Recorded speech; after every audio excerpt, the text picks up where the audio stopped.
In fact, Donald Trump has just sent out a new tweet, and this is what the president had to say. We are looking really good all over the country. Thank you. So Donald Trump showing some optimism. He says we are doing really good over the country. Thank you. Like we just mentioned, that Donald Trump will be hoping more and more Republicans come out and cast their votes on election day today if he has to continue for 4 more years in the White House. It has been a challenging 4 years for Donald Trump, who has dealt with a variety of issues, starting right from the pandemic to the impact on the economy and much, much more. What Americans really want to know, and what Joe Biden has said, that he will implement an action plan as far as fighting the pandemic is concerned. And he said that if he enters the White House, he will reveal his plan to battle this pandemic as well. Susan Tehrani joins us live now from New York. Susan, it's been a fascinating and memorable election campaign. It's finally election day. We were just getting some agency reports that suggested that 45% of all early votes cast were Democrats, nearly 30% were Republicans. So a lot of people who cast their votes early were, according to agencies, Democrats. And Donald Trump has already cast his doubts on this early voting. So is it likely that this election result will go to the courts?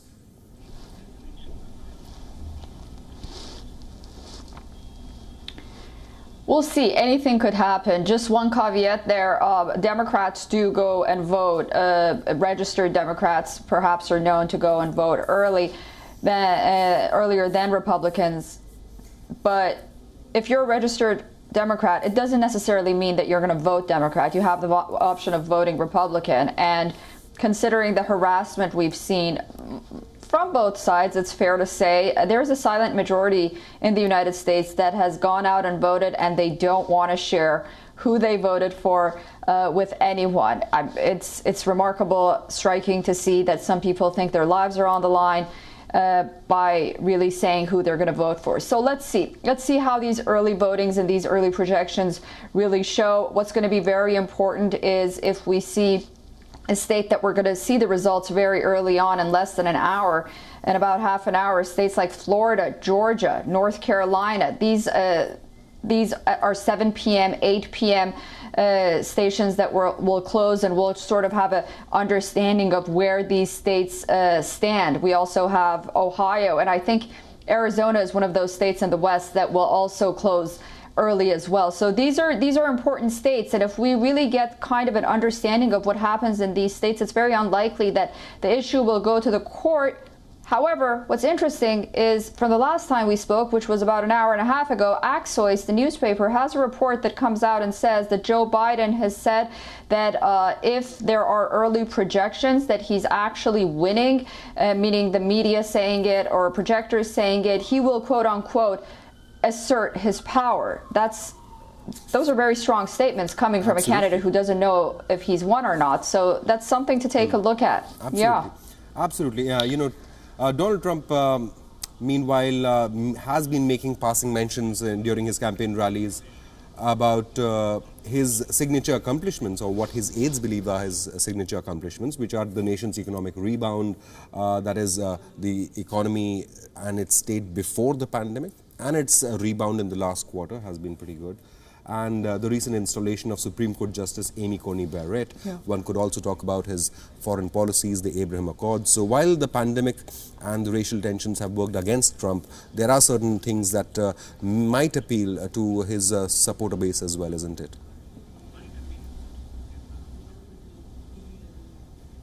Absolutely. This is a vote for two completely different candidates. And if you support Donald Trump's vision of American exceptionalism, individualism, entrepreneurship, moving ahead with opening up the economy, dealing with the coronavirus in a sense of rehabilitation and vaccines, then you're going to be voting for Donald Trump. He's also very pro-Second Amendment, the right to own arms, the right to bear arms by American citizens. And a lot of single-issue voters being Republican, the Second Amendment is definitely one of them. on the other hand, you have the economy. The economy was booming. It was doing great before this coronavirus pandemic, as you mentioned. Yes, we do see high numbers in the third quarter, about 33% GDP rise in GDP. I mean, that's astonishing on the one hand, but then Absolutely. On the other hand, we still have unemployment numbers pretty high right now. So, you know, the economy is something, it's the confidence in Donald Trump to bring back the economy that has driven these voters to support him. If we look at the economy right now, I think many Americans are going to relate to someone like Joe Biden, who says, listen, we're going to give you a handout, we're going to help you out, the government's there for you. And maybe they want to take that. They want to do that. Not to say that Donald Trump hasn't done that, but the Democratic rhetoric is usually, we're here to save you, us, the government. Absolutely, so, Susan. You know, Donald Trump has been talking about... The economy is an interesting issue to look at right now. Yeah. Absolutely. You know, Donald Trump has been talking about reopening the economy, reopening America, saying that America is turning a corner as far as the battle against the pandemic is concerned as well. It remains to be seen if the voters are convinced about what alternate plan Joe Biden has or had to deal or to fight this pandemic. What would Biden do differently than what Donald Trump has? I guess that has been one of the key election issues, isn't it? Meanwhile, Susan, quickly tell us, where are the two main candidates? We are learning that Donald Trump spent election day at the White House. He's been monitoring the progress of the elections from the White House. We even are learning that his staff plans an election night party at the White House, but will they have cause for celebration? Where is his rival Democratic challenger Joe Biden spending election day?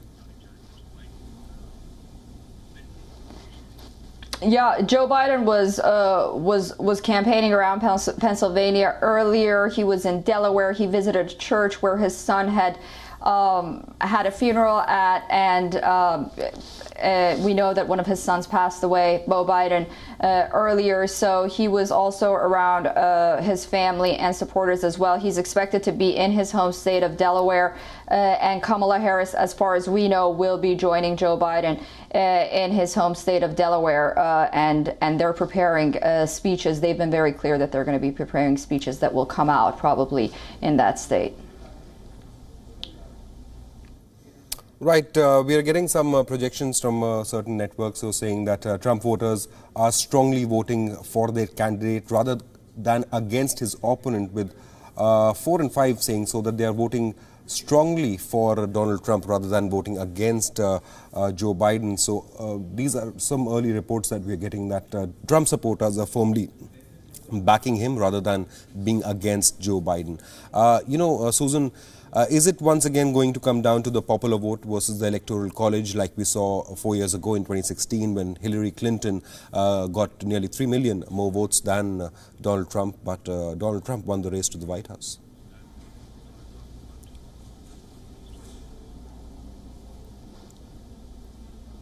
We'll see. We'll see. I think Americans are hoping for a clean, clear understanding and victory by either candidate, and then we can move on past this election season. However, whatever we've seen so far has been anything but conventional.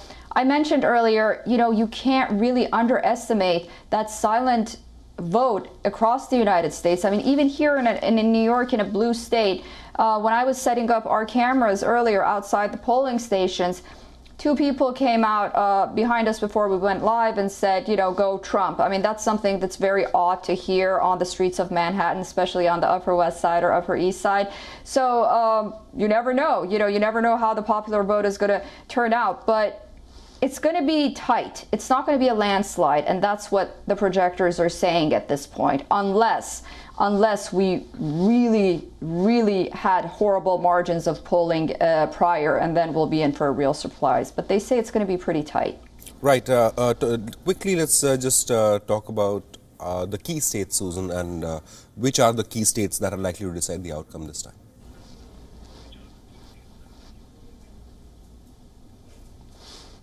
Yeah, we're going to be looking at Florida. We're going to be looking at Georgia, North Carolina, Arizona, Ohio. These are states that we're going to be looking at. Texas, we will also be looking at. Their results are going to come later on, considering the fact that they're more on the west side, these are states that, you know, Donald Trump and generally a Republican really has to work very hard to win, considering the fact that the Democrats start with a higher probability and chance due to the Electoral College, the way it's set up. So those are the key states we'll be looking at. And if Donald Trump manages to win, Michigan and Wisconsin are two other ones, if he manages to really have a landslide in these states, then he's not really going to have to win Pennsylvania or wait for Pennsylvania.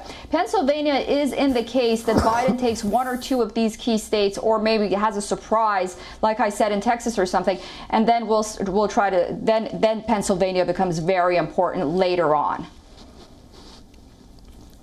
Right, but it's not just the pandemic and the economy that are the key election issues, isn't it, Susan? What about China, foreign policy, immigration, job creation, racial injustice, healthcare, student debt, college costs, climate, energy? So, you know, there have been a lot of issues that have made headlines leading up to this election battle. Let's talk about the racial tensions in America, because along with the pandemic, we've seen the Black Lives Matter protests. People coming out for racial equality, people protesting against police brutality, and that too has divided the voter base, isn't it? Clearly, at least the President, Donald Trump, and his rival, Joe Biden, took really contrasting and drastically opposite views on how they saw the protests in America, isn't it?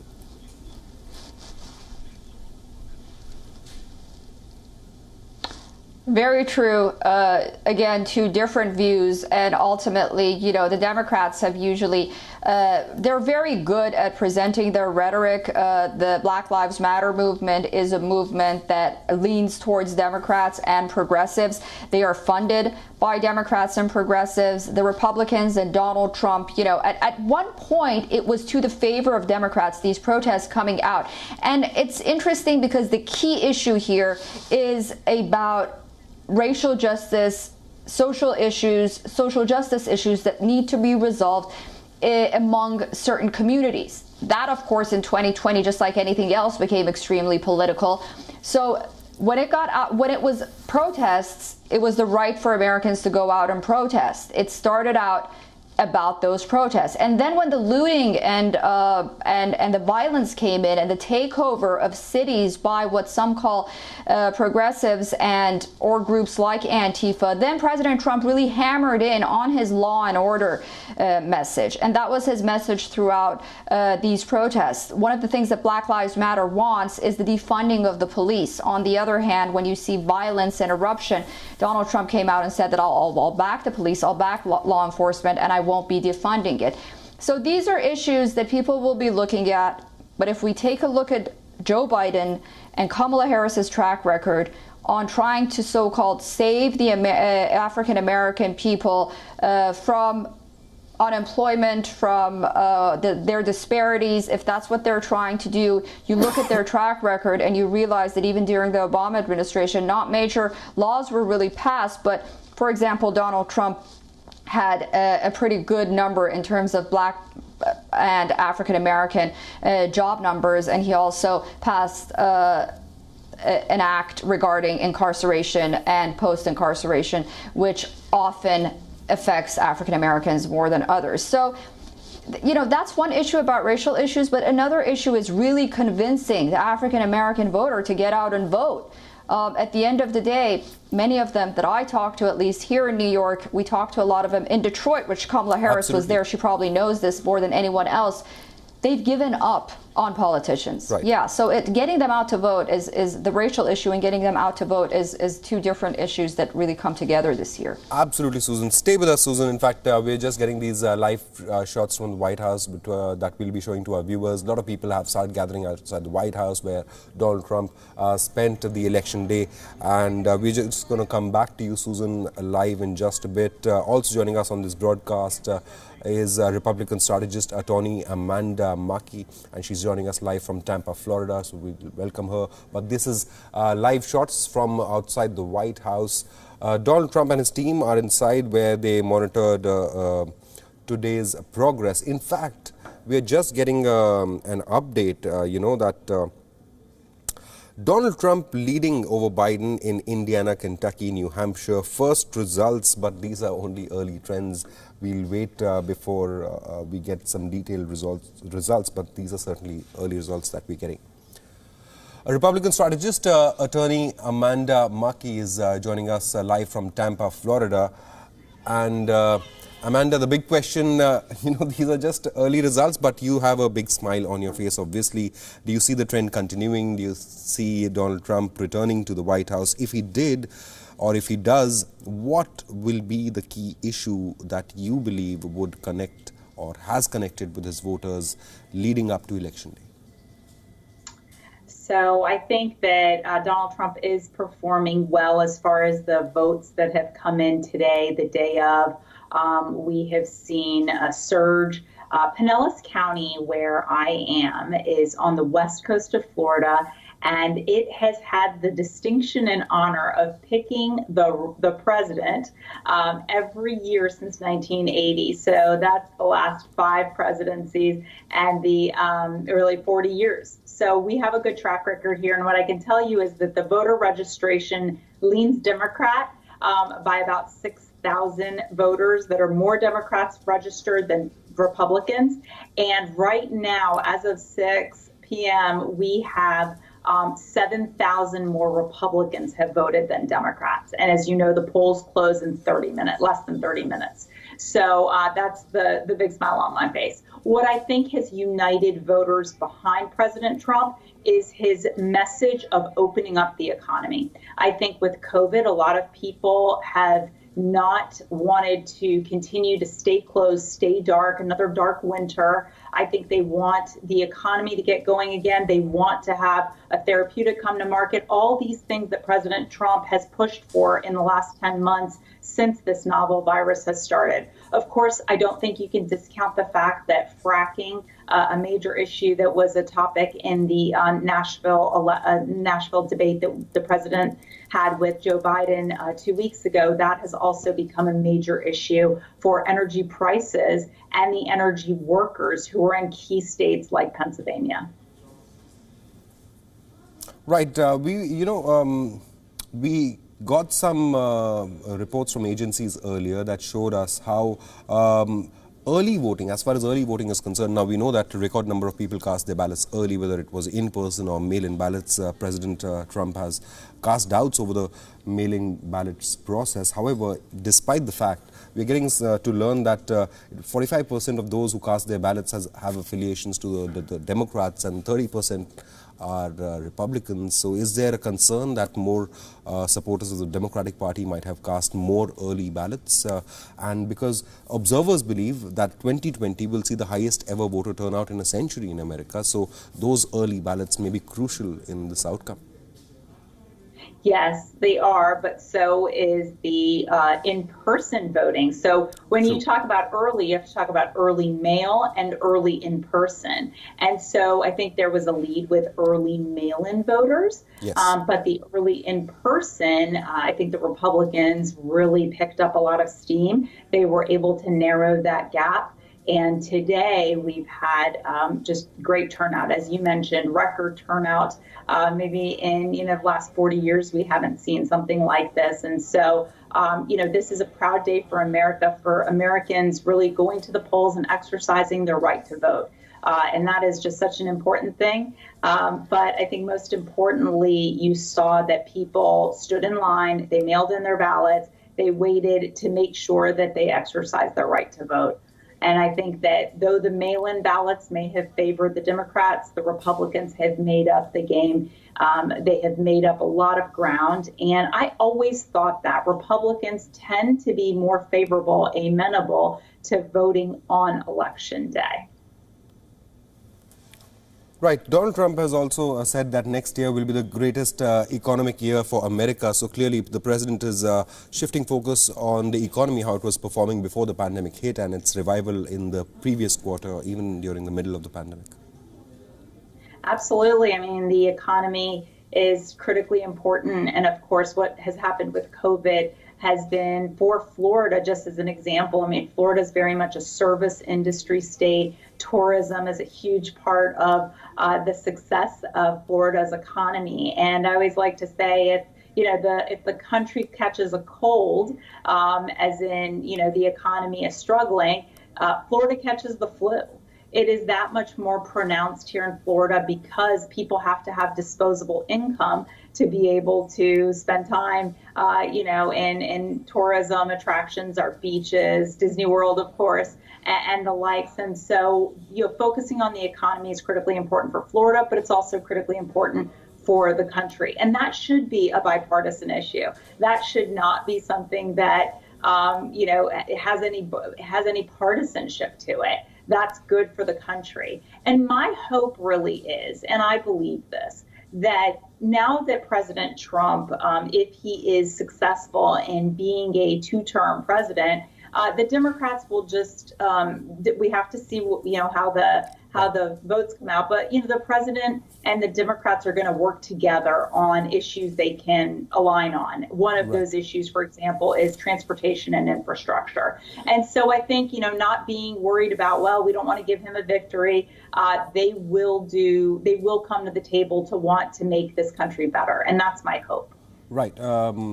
Amanda, stay with us. Also on this broadcast is my colleague Susan Teherani, who's been reporting for us from New York. Now, Susan, we're learning that the FBI is conducting a probe into a spate of mysterious robocalls that ask voters to stay home instead of heading out to vote. Now, let us just firstly mention that in the middle of the pandemic, if this is going to be the highest voter turnout in America for a century, then credit must go to the Americans for upholding the values of democracy, that they are coming out in record numbers in the middle of the pandemic to cast their votes. But like we just mentioned, FBI is investigating a spate of robocalls telling people to stay at home on election day. There have been talks of Russian and Iranian interference in this election as well, like there were talks in the 2016 election. Has there been, has that been an election issue in 2020 as strongly as it was in 2016?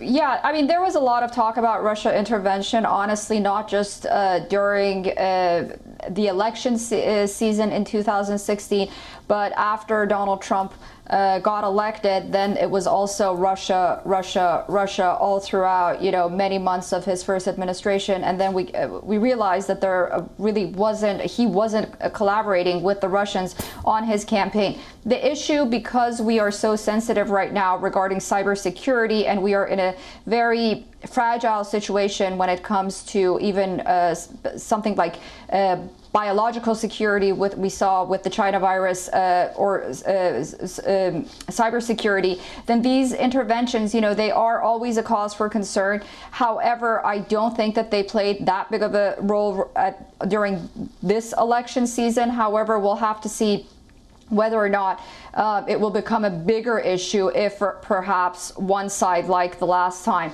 doesn't like the candidate that was elected, and they might sort of try to justify their loss to outside interference, as we saw Hillary Clinton did in 2016 and dragged on with James Comey.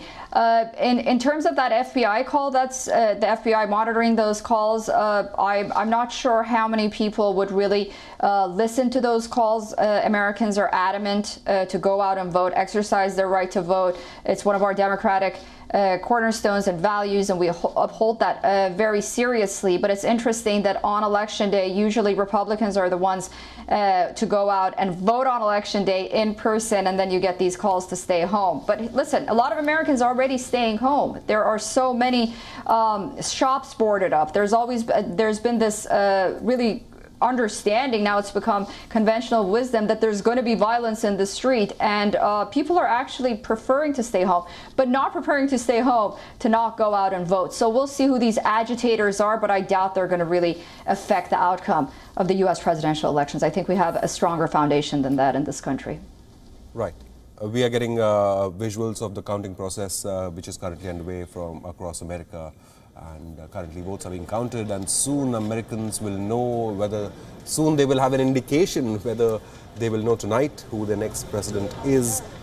Experts believe that this process of counting, because of the high number of early mail-in ballots cast, may take a few days, if not a few weeks. In fact, in a few states, the counting process can go on for a couple more days. So this process will continue, and we'll keep you updated on the election results as they come. But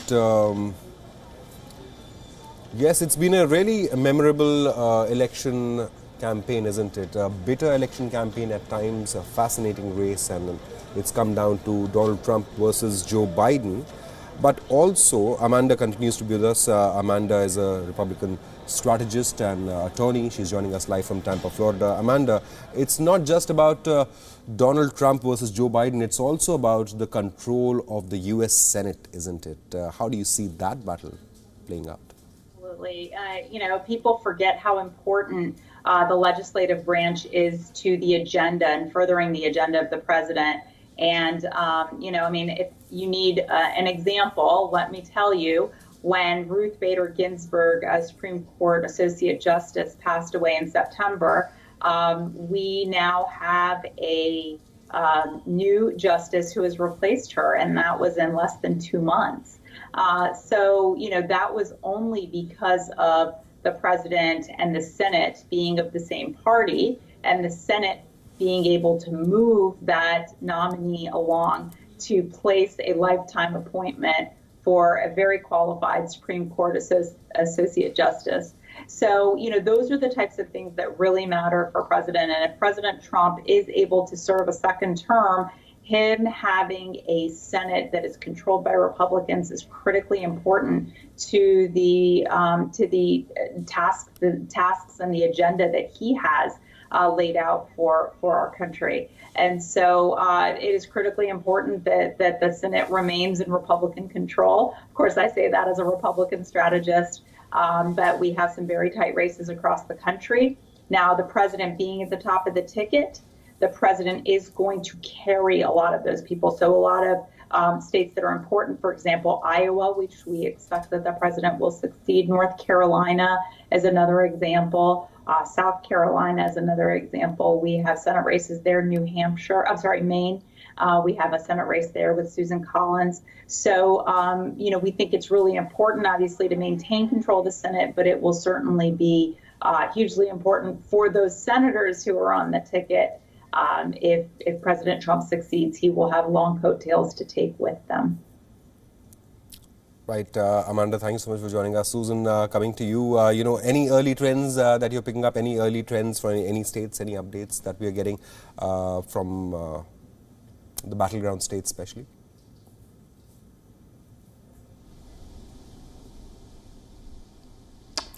We don't have the battleground states yet because we have still about 10 minutes. Right, so we'll try and get the numbers up on the screen as soon as possible. Yeah, we have 10 minutes to closing. Yeah, right, sorry. Right. So, we spoke about what worked for Donald Trump, Susan, but what about Joe Biden?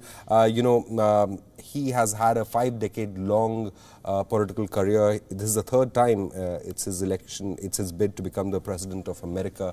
So, how crucial in Biden's political career is today going to be?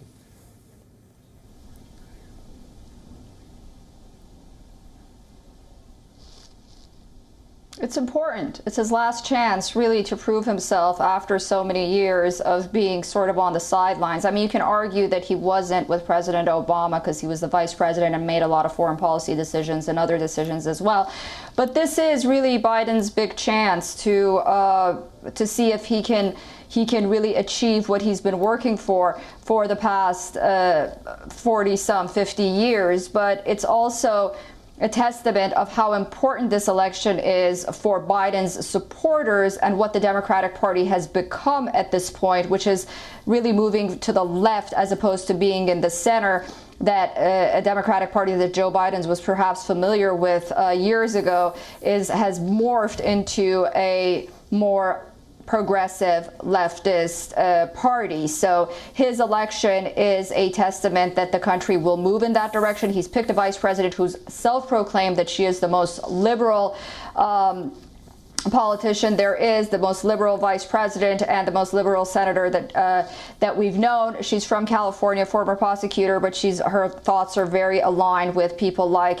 AOC and Ilhan Omar and so-called the squad that's really driving the Democratic Party right now. So I would probably piggyback on what you said earlier on how important it is for the Senate to sort of not, even if Joe Biden wins, not fall in the hands of the Democrats, just because there should just be sort of a balance of power between the two. But this is an important election, not just for Joe Biden, but for the Democratic Party and for the American people at the end of the day, that are not only going to the polls to save the soul of America, but are deciding for future generations what America will be. It's an important election.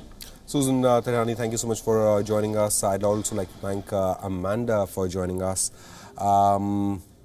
Stay with us on this broadcast. I'd like to request our viewers to stay with us on this broadcast, because any moment now we'll start getting the early trends on who has the edge in this crucial election. Now, we can't stress enough how much credit must be given to Americans to go out and cast their vote in such huge numbers. If this is going to be the largest voter turnout in a century, and this happens during a pandemic, then it is kudos to the American people for their faith in the democratic process. Stay with us. We'll be back after a short break, hopefully with some early trends on who has the edge in this battle.